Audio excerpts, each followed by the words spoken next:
Greetings from Bangkok, Thailand, and welcome to 30 Minutes Promoting Unity in Diversity with Wanayran in Moving Cultures. Today, with our guests, we are embracing solidarity, we are also celebrating life, and we are also celebrating unity in diversity. Our guest is from the United States, and she is a remarkable music therapist. And recently, she is a gourmet baker doing masterpieces. And actually, she called it edible art. So we're not going to lose more time. And we are introducing you to Brooke Wilder from the United States, who is our guest number 232. So hello, Brooke. How are you? Hey, Annie, I'm great. How are you? Very happy that you accepted the invitation to talk about your life, your journey, what has happened in these past 2 years, and what is happening now. And the question is, who is Brooke Wilder? Who am I? I am, as Winnie said, a music therapist. I am a singer in a wedding band. And recently, I am a small business owner and entrepreneur. I started my own baking business in the height of the pandemic. It was something I was always kind of interested in and was one of my hobbies, but I was furloughed from work and I had a lot of extra time on my hands, and I decided, I've been making macarons and kind of figuring it out. French macarons are really my specialty, but I was still kind of working out some of the kinks, and I just really focused on that and focused on baking as much as I could and as often as I could, and it's turned into a full-scale custom event cake and macaron business now. So I feel very fortunate to have been able to kind of create that, and I'm very fortunate to have a really great network of folks who support me consistently. And it's all word of mouth. So it's really grown to more than I ever could have imagined prior to any of this. Brooke, tell me a little bit about your upbringing, because you are so creative. You do so many things that are always engaging, first with community, and second with creativity. Who in your family, or all the members of your family, I guess, have been nurturing that side of you? Yes, for sure. For on the music side of things, from a very young age, my parents were so encouraging and still are to this day. I have videos from my dad of me being like 3 years old with one of those plastic echo microphones and singing Colors of the Wind from Pocahontas. Oh my at like 3 years old. 3 years. Yeah, We need to see that. We need to see that video, Brooke. You have to put it down. I'll send it. It's so good. And I was 3, so I had a lisp, and so I was like, colors of the wind. It was very, very funny. But from a very young age, I was always quite I like attention and I like to perform. So it was always, my parents were like, oh, we love that. That's so fun. So I put on little shows and things like that. And yeah, they've always been like my number one. It doesn't matter if I'm singing like at the local bar downtown or if I'm singing on a huge stage in front of 10,000 people, like their excitement level is the exact same. And it's funny because my parents themselves are not like musical folks, but they love music. I just grew up like listening to a lot of it. But from the baking side of things, my mom is an incredible cook. She is an incredible baker. When my sister and I were younger, our birthdays are like 2 weeks apart. So we used to have combined family birthday parties, and she would always every year like outdo herself with the cakes. Like I remember one year she made this like beach themed cake with Teddy Grahams, and they were like sunbathing teddy bears, and they had like, she put like airheads down to be their towels, and they're like laying there, and she's crushed graham crackers and stuff like that. So I think like the creative, artsy aspect, especially when it comes to food, definitely comes from my mother. And, you know, they just always, I'm so blessed and lucky that like anything I've ever wanted to do at all, whether it be singing, baking, I don't know, like playing volleyball, doing whatever, they've always just been so supportive and proud, and really have just been there every step of the way. Like it was really hard for me to kind of transition careers because it was something I was not planning on doing. And they were incredibly supportive of that. You know, they were just like, whatever makes you happy, whatever supports you in this moment, whatever you're doing, you know, right now, like there's no reason you can't go back to it. There's no reason for anything. Like you can just do kind of whatever. And I think that I don't take for granted the rarity of that. They've never tried to push me into any sort of career or make me do anything. They just, whatever makes me happy is what they want from me. So I feel very nurtured in that sense. Brooke, it's very exciting and also very interesting that doesn't matter what career you choose, again, they're always connected with community. You know, it's if you're working as a music therapist, of course, you are also bringing comfort and bringing happiness to your clients. If you do it with your cakes, it's also the same. If you do it performing, it's also the same. I think in one word, for you, it's about giving all you have to others and also receive that energy back to yourself. It doesn't, and that is, name it the way you name it. That's the essence of exactly who Brooke Wilder is. Let's talk about those three different spaces, because we're talking about Brooke, the performer. We are talking about Brooke, the gourmet baker. We're talking about Brooke, the music therapist. Let's start with your performing, because I think that's the one who starts and who goes actually first, singing from 3 years old. And I want you to tell us the different aspects of those stages of your life and how you manage to deal with all those spaces, like getting your gigs, connecting with people, etc. So please enlighten us. Sure. So, like I said, I've performed a lot and I've been really lucky. Like when I was just growing up, I had a really good music program in my school, and that kind of helped to get me interested in it. I never had any formal training or anything like that. I just always did the stuff through school. So I did like all the choirs I could, and I did band when I was younger and stuff like that. And then my love of music and performing led me to Berkeley, where I went, and then went originally for music education actually, but learned about music therapy. Once I learned about that, I was like, oh, got to do that.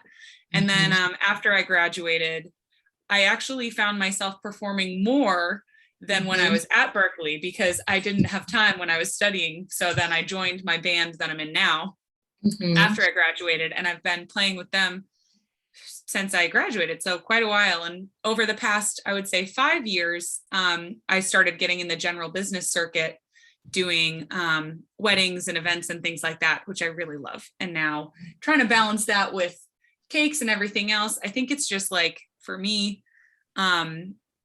I like to have I like to throw my hats in lots of different rings and be in lots of different spaces at once, because I find I never get bored of things that way. Like it's always changing. Like I'm not doing the same exact thing every single day. And I think in all of the spaces that I'm in, like you said, it's about connecting with people, and I get to meet so many different people and be a part of so many different events. For performing, like I love equally if I'm doing a wedding, or if I'm singing at a bar, or if we're singing at a casino or whatever. Like they're all exciting for me because they're all different kinds of crowds, and you get different energy, and you can be kind of different people, put on different performances. Same thing with cakes. Like I've gotten lucky now that I am able to I've found my style a little bit more. So I'm a little more discerning with what I take and what I don't. But I love when people will give me like an open-ended prompt. They'll like, I made a cake yesterday. They were like, She likes geodes and succulents, but they didn't tell me how they wanted it to look. They just are like, if you could include those two aspects, that would be cool. I'm like, yeah, that's great. Or if people send me like a color palette, or we're basing it off of this piece of art, this image, can you make something off that? Like, I love to collaborate with people. And I think that whether in performing, you know, you're collaborating with your bandmates. In cakes, I'm collaborating with my clients. Like, it's all about that kind of collaboration. I hope that answers your question. But yeah, how I got there to here is I always like to sing, I always like to perform. And I feel like it's kind of, all of these things have kind of opened up doors into each other. You know what I mean? Exactly. So for example, for my wedding bands that I'm in, I met my lead guitarist who like puts together the gigs. He is part of like the South Shore, where I live in Massachusetts, like the South Shore musicians kind of network. And he'd seen me play a couple times with my band that I was in prior, that I still kind of gig with occasionally. And he's like, do you ever want to do weddings or larger scale events? I'm like, yep. Yes, I do. So started getting in through that, just because of like, you know, being in the same kind of circle and meeting the same kind of people. So it's all that kind of just, like you said, being a part of a community. Networking. Practically, it's like networking plus being very connected with the business side of the creative area where you are actually engaged. Brooke, let's talk about the business side, because it's completely different to be, like you say, a performer and delivering art, creating art, and then dealing with clients, orders, budget, management. Talk to me about that, please. This has been a complete trial by fire. I am learning as I go. I do not know what I am doing, but I am faking it till I make it. And that's worked so far. So some things that I've learned over the past years, some things that I implemented this year. This was my year. 2022 is my year of like really getting serious on the business side of things. When I decided like, okay, we're 2 years into this thing. I'm probably not going to be going back to work anytime soon if I'm not at this point at my old job. So let's focus all our energy into this. So I filed for my business license. I got a bank account. I got a credit card. I started tracking my budget. Something that's really been helpful for me is I have a CRM, which is I forget what the acronym stands for, but it's essentially a hub that I use that keeps track of all of my orders, when they're due. If I have stuff that's already booked, I can put like my contracts and my invoices and all that. It's all in this one service that I use now, that I pay for. And that has made a huge difference, because I used to be getting orders via email, via Instagram DM, writing them on paper calendars, putting it in my Google Calendar, and everything was everywhere. And I was like missing stuff was falling through the cracks. I was forgetting to respond to emails, you know. So I'm still human, and I'm still the only person who does all of it. So like I do all of the social media, all of the website, all of the communication, all of the baking, all of the shopping, I can't say all the dishes, because my husband is amazing and helps me all the time with all the dishes, because I could never do them all by myself. But just like figuring it out, like what are the things that I can do to make my life easier. So something else I did this year was I hired a business coach who also, she owns her own bakery. She's in a commercial kitchen, but she started as a home baker, very similar. And she's kind of helping me narrow down my menu, make things more streamlined. How can we make it work for you and be profitable, and also like utilize your time? Because I think it's hard when you are a business owner and you're doing something that is also like a hobby or a creative passion, because you enjoy doing it, but it's still your job. So you need to carve out time that's not work. And it's hard when your job doesn't feel like work because it's fun. It's still work, you know? And so I would find myself working more than I've ever worked in my life, like pulling at least one all-nighter a month, like just not having any days off, some days double booking myself for a wedding cake and a wedding gig in 2 different states on the same day. So I was like, that was last summer. I was like, I dropped off a wedding cake in New Hampshire and I went up to Maine that night and sang in a different wedding. And I was like, I literally can't do another year of this. So like, let's make some changes. Let's get some systems going. We can't do this. So, you know, when you decide to take that turn, because I think there's so many more people who are turning their hobbies, whether it be jewelry making or music or art, visual art or baking or whatever, into a stream of income. When you're doing that, it can be really hard to undervalue and undercharge yourself, because you're like, oh, well, it's something I enjoy doing and it's fun and it's whatever, but it's still work. So you still need to charge and pay yourself. And like, I think about now, you know, I used to charge like $35 for a cake that cost me $20 to make. Wow. And it's like not including my time if I were to pay myself an hourly rate, you know. And I'm trying really hard still to kind of edit myself, because I get so inspired and I get so excited and I want to put the moon on a cake, you know, but it's like at a certain point, okay, Brooke, like maybe we have to cut back, because if the client's not going to pay for it, yes, it would make the cake cooler or better or whatever, but I can't pay for that out of my own pocket, which I would do. I'd be like, oh, well, I'll order these flowers or I'll order this material that I can use and it'll look better. And it's like, yeah, but then it's eating into my profit. So I'm trying to be better about kind of editing myself. And, you know, I've been really lucky where I found clients who kind of get my, people who order cakes from me are not the people who want just like a basic cake. You know what I mean? So they kind of get that more now, I feel like, because, and there's no shade to anyone who like wants to get, there's a grocery store cake, like there's no shade, not everything needs to be for everyone. So I think I've started to find kind of, you have to market your product in such a way where it's like you're finding your clientele, you're attracting the clients you want. So like, how can you market yourself to find your tribe of people that, you know, are going to support and have the kind of the same vision as you do.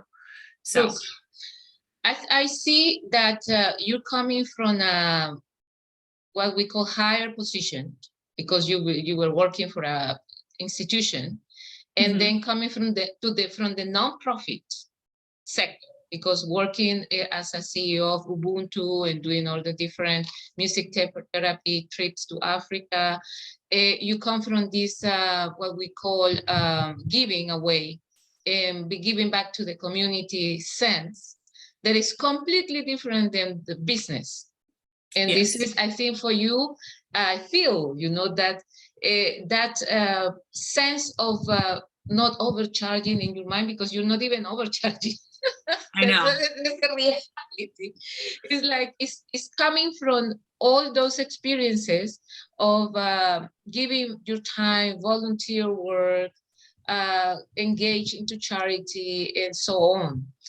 And unfortunately, thanks to those stages of your life, doing business, like in the practical way, connecting with people, multitasking, and so on, is easier. But now you need to really go into the core of your heart and understand that when you're doing business and you are doing what they call personalized, customized art, that has a very high price. Yes. Because not everyone is going to have a cake like the one you create, because like we were talking earlier, those are pieces of art. You know, it's eatable art. It's true. It's so sad sometimes to see it and then it's gone. I know. And I think that's another reason too why people maybe have a harder time understanding why it's priced the way it is because it's not like a permanent thing. It's not something that you know, can, I mean, I guess you could leave it on display for a week, but it won't probably taste very good at that. But I think that's like a harder thing for people to understand. They're like, oh, and there is such a range, you know, of cakes. You can get one down at the grocery store for $10. But I saw this thing the other day and I thought it was so smart. Chanel has a paper clip that's $500. It's a $500 paper clip, but because it's Chanel, it's $500. So, you know, you don't have to be Chanel, but you like people will pay what they think it's worth. And so I think that's something that I'm trying to really like remind myself is like, okay, you know, like if they think it's the price is determined by what people are willing to pay for it. And I think that's been an interesting lesson to learn. Mm-hmm. Because like you said, it is, there are business aspects to working in the professional sector as well, or in the nonprofit sector. Of course, you have to manage your finances and do things like that. But when you're trying to have just like a functioning, profitable small business, it's very different than having like a nonprofit. So figuring those out and really seeing, where my blind spots are, what I don't know, how I can kind of figure out things has been interesting. But I will say, like, I feel really lucky to have, it sounds so silly, but Instagram has been so helpful for me to utilize to connect with other bakers, other small home bakers, and like ask questions and learn from them. And we're kind of all figuring this out together. Like, we're in a couple different like Facebook groups, and like I just chat with a few local home bakers who I know, because there's not like, the thing about owning your own business and working for yourself solo, it's you don't have that sort of community aspect as you would as if you were going into an office every day and you have coworkers with you, so I'm so thankful for like the silly little like internet communities we make on Instagram and things like that, because it gives you that outlet to be able to bounce ideas off of it and learn and work with each other and help each other to grow. And I've got such a great network of folks who, like if I'm booked for a cake and I can't do it, like I'll refer out to them and vice versa. And it's just been this like awesome word of mouth supporting thing. So it's been good. It's been weird. It's been a ride, but it's been good. And I think now you are talking about the value of the exchange of knowledge.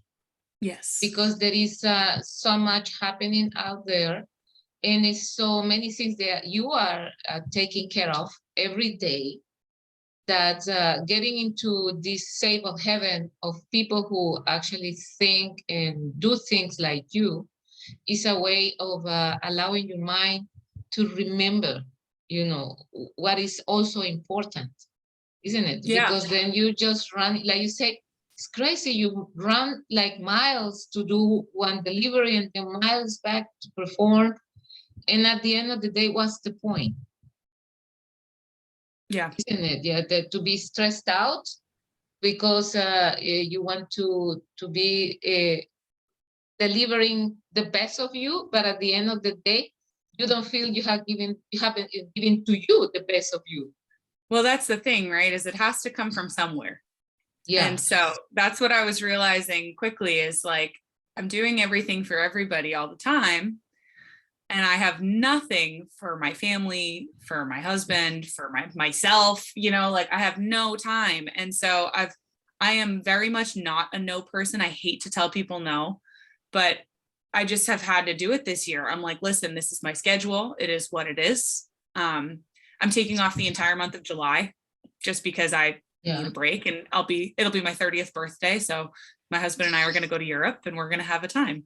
And so I'm like, I just, I need a break. And I think it's hard when you love your business and it's exciting and you want it to do well, but you need to take those breaks to make sure it does and you don't burn out. That's exactly. It's such a hard thing to wrap your mind around. We have such a hustle culture. And especially like being a woman business owner, you want to be accommodating, but you want to be firm and you want to be successful and be like your own boss and do all these things, and so I feel like it's a hard balance to strike, but it's very helpful to have that community of shared knowledge where you can bounce off things. You're like, am I being the unreasonable one here? What are you doing for this? Can I reach out to you? Are you available on this date? And then even like with techniques and stuff, like I'm completely self-taught for baking. I posted the other day a video of like when I started to now, and it's in just like 3 years, the amount since I moved here, not even 2 years ago, a year and a half ago, I can't believe the difference in my cakes. And it's just because the more you do it and the more you're trying different things and you're seeing these different trends, it's like really corny, but practice makes progress. And the more you do something, if you make a cake every single day, you're going to be way better at it by the end. And so being able to use tools like Instagram to be like, okay, can you show me a video on how you get that deckled texture, or how you do this, or how you do that, and like really like utilizing all of the resources that are available to you. It's been like so invaluable to me. So Brooke, it's also very different, when you do music therapy, you practically are dealing with emotions, and you are actually working with your body and your sound, and it's something that more or less, we can say almost 100% you can control, because it's your voice, it's your system. But when you are working with the different materials, because you don't know how they behave, it's like the textures and the combinations. It's like this chemistry, because it's like a laboratory. It's very challenging, I guess. And especially you, that you come from a sector that you have been able to control things. How do you feel then when you are not in control, when you are doing your artistry? Because I think that's the challenge of the artist, especially visual artists. Yeah, I freak out, honestly. I try not to. I could lie and tell you I don't, but I do. I freak out, but I think the thing I'm realizing, and I try to give myself grace, and now that I'm like in it a little bit more, the first few weddings I did, I just was so anxiety riddled, like all day, like gonna cry every time I did a delivery. And the more you do it, the less scary it becomes. So like you have to be okay with failing, and you have to be okay with not things being perfect. And I have a hard time with that. So I think like finding solutions to what you can control. So for example, like I did a wedding cake last year.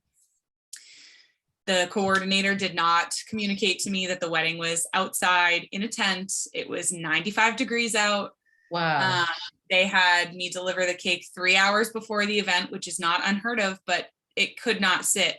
I took it out of the box, and within 5 minutes, it was already melting and warping. And I was like, it's butter, it's going to melt. It's buttercream, it's going to go. And so, I took it inside. My friend came on the delivery to help me, took it inside. We put it in an office in the building, and tried to hide it with florals. So I was like, thank God for flowers, because you can hide a multitude of sins with flowers. So I'm just stabbing flowers into the side where it's leaking. I'm like, it's fine. No one's going to notice.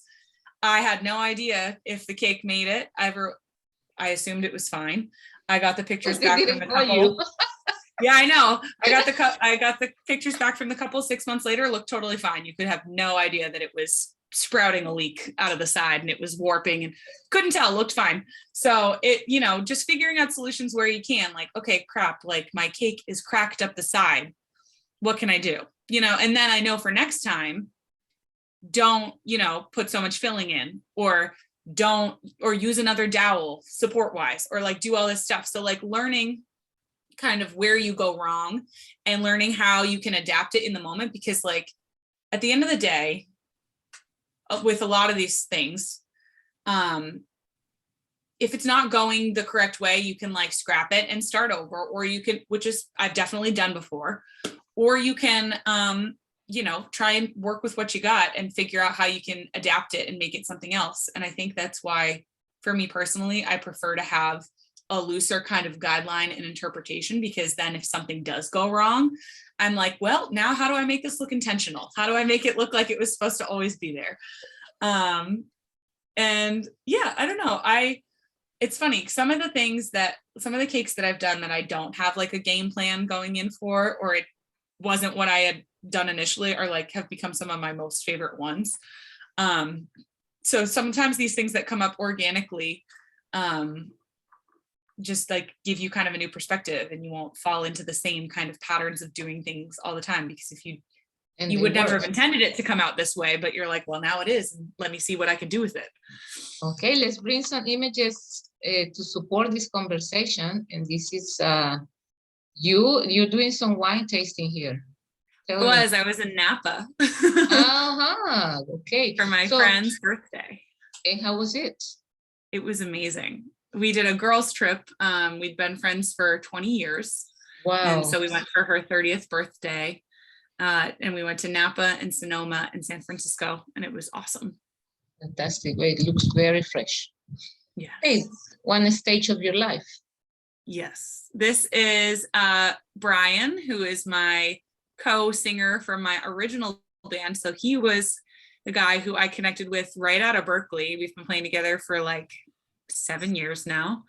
And we do an acoustic duo, the two of us, but we also have a 5-piece band as well. Okay. Here you are in Magoso. There I am, Magoso. Mm-hmm. Tell us a little bit about your projects in Africa and the music therapy. Sure. So I've been a board certified music therapist for, it'll be 6 years in June. And I know Wani because I used to do work in East Africa, primarily Kenya, and a little bit in Uganda with my nonprofit organization, which is the Ubuntu Music Therapy Initiative. And we would go work with different people and connect them, teach therapeutic music techniques. My organization focused mainly on training different community musicians on how to use therapeutic music techniques for trauma, special education, and community-based settings. So that was our focus. Okay, fantastic. Here That's we my go. logo. This is my logo. She's going to be changed soon. We're going through a rebrand because this is my original. I was very proud of myself. I made this logo myself, and I was like, it's so cute. But this is my logo. b.wild Baking Company. My name's Brooke Wilder, so I just thought b.wild was fun and it sounded nice all together. Mm-hmm. And yeah, so I just don't make that many cupcakes, so the cupcake will be going away. I definitely see the reason why you have to do the rebranding.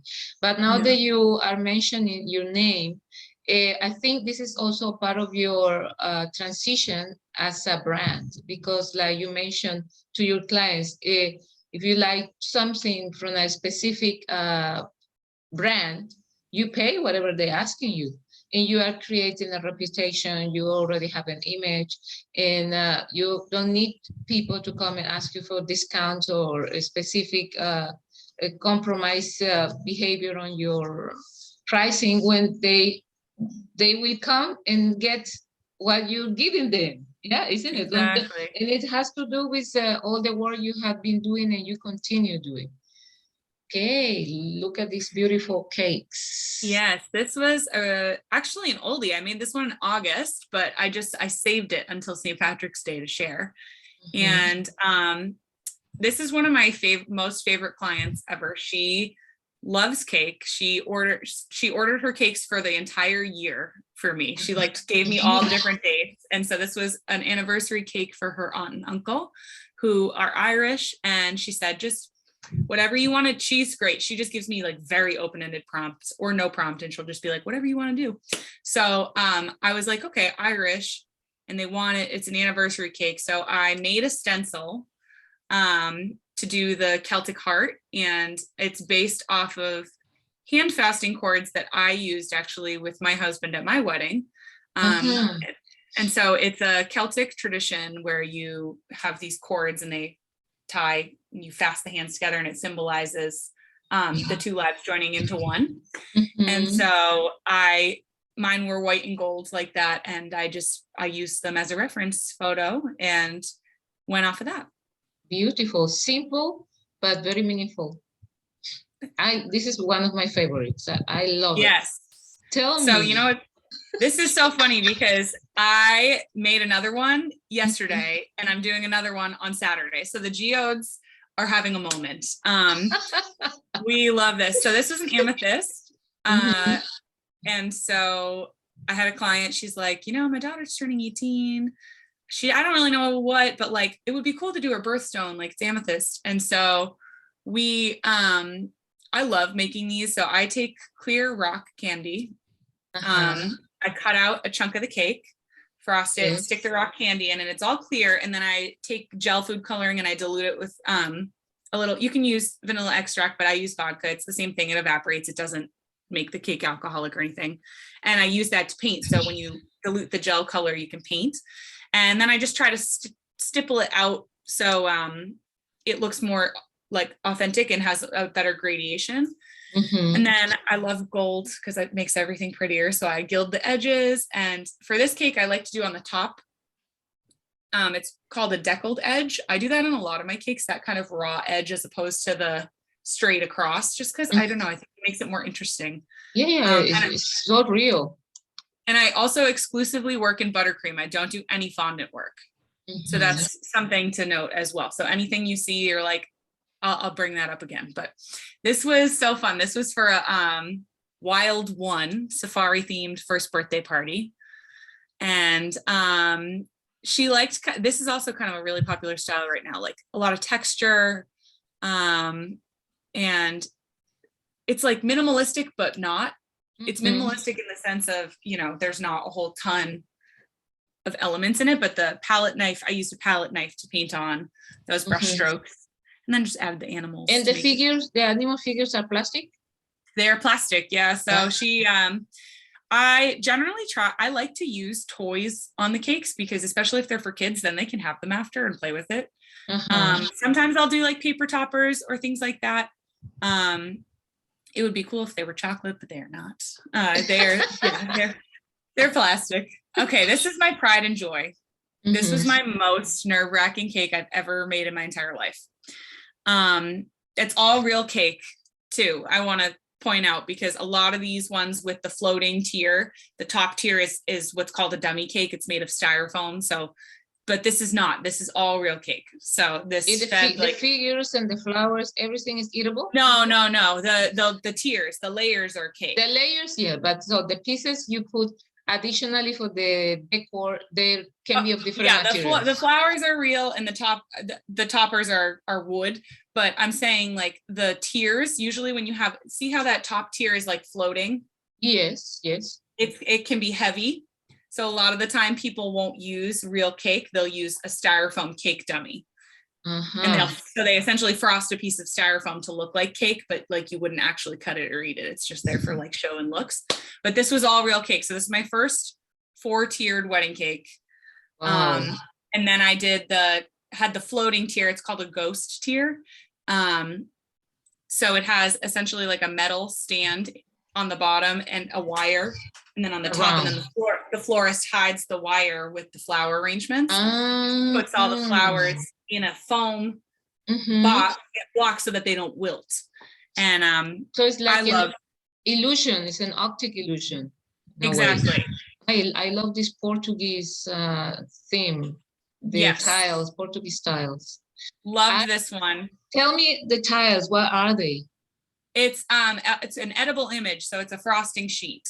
So it's just printed on a frosting sheet, and then I cut it out to be the kind of graduated design. And then I wanted to incorporate lemons because I felt like it just fit. So I just sliced up a half a lemon. And that one is another one that has that kind of raw edge. I just love how I feel like it looks so organic. I really like it. It's beautiful. Okay, this is how you started, and this is probably why you have the logo with the cupcakes. I love making cupcakes. They just don't get ordered as much as cake, but I love cupcakes. And so these were actually for a woman who I work with. Her daughter unfortunately passed away. And so she orders something for her every year to celebrate her heavenly birthday. And so I've been doing cakes for her for 2 years, and she loved butterflies. So this year she said, our theme is purple butterflies. And the butterflies are edible actually. So they're made from wafer paper. And I just loved them because I felt like they gave a lot of movement and like life to the cupcakes. And I love to do this kind of, it's called mixed style piping. So instead of them all looking the same, you're incorporating a lot of different textures and piping tips and techniques and swirls and things like that. So I just feel like it makes them more interesting looking, but still cohesive. Yeah, beautiful. All right. Sorry for the language for anyone who's offended by that, but I also loved this cake. So this was for a man who was a 40th birthday surprise party. And The woman who ordered this is actually a wedding planner who I work with pretty frequently, and it was for her husband. So she knew exactly what she wanted. She had a really clear vision, but still let me be creative with it. And this is what I wanted to point out. This is not fondant. This is buttercream. It's really challenging to do marbling like this with just buttercream. And so how I do it is, there is this bakery in California called From Flour, and she developed this technique. So you essentially mix all the colors separately, and then you barely mix them together, slap it on the cake, like literally just like real thick, very messy, freeze it. And then once it's completely hardened, you take a hot metal cake scraper and you scrape away the excess, and it like leaves that kind of design texture on it. Yeah, it gives that, it's a real texture, isn't it? Yeah.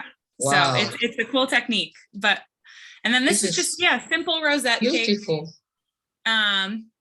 And more of those butterflies. I was having a moment with the butterflies. I did like 6 cakes in a row with them because I just thought they were the cutest things ever. and they are. This one was so fun. I loved this cake. The moss is edible. I was really proud of my edible moss. And the rocks are also edible. They're chocolate rocks. And so this was for a Jurassic World themed cake. We did, I wanted to incorporate like the jungly, muddy kind of elements. So went with that texture on the bottom, and then added a bunch of faux greenery to bring in the jungle theme to life. And then just adding stuff like the chocolate rocks and the moss and the dinos to make it more realistic. But I thought that one came out great. Beautiful. Your specialty. My babies, my macarons. I was so proud of this picture too. I take all my pictures on my iPhone. So I wanted to say, if anyone's interested in doing this, you don't need to have a fancy camera. I do not. I just use my phone, and I don't even have a new iPhone. So these are French macarons. These were lemon. They had lemon ganache with lemon curd inside. I love this color. It's my most favorite color for macarons. It's called Wedgwood by Americolor. If you don't know what macarons are, they're almond flour cookies. They're an almond flour meringue based cookie. They are naturally gluten-free, so they're a great option for people who have gluten allergies. And they're just the Oreo's bougie cousin. So they're like a fancy Oreo, and we love that. Exactly. And then there they are, featured again on, this was a mermaid cake I made recently. And I try not to repeat my designs too much. It can be hard when people will send you like, I love this cake you made, can you make it again?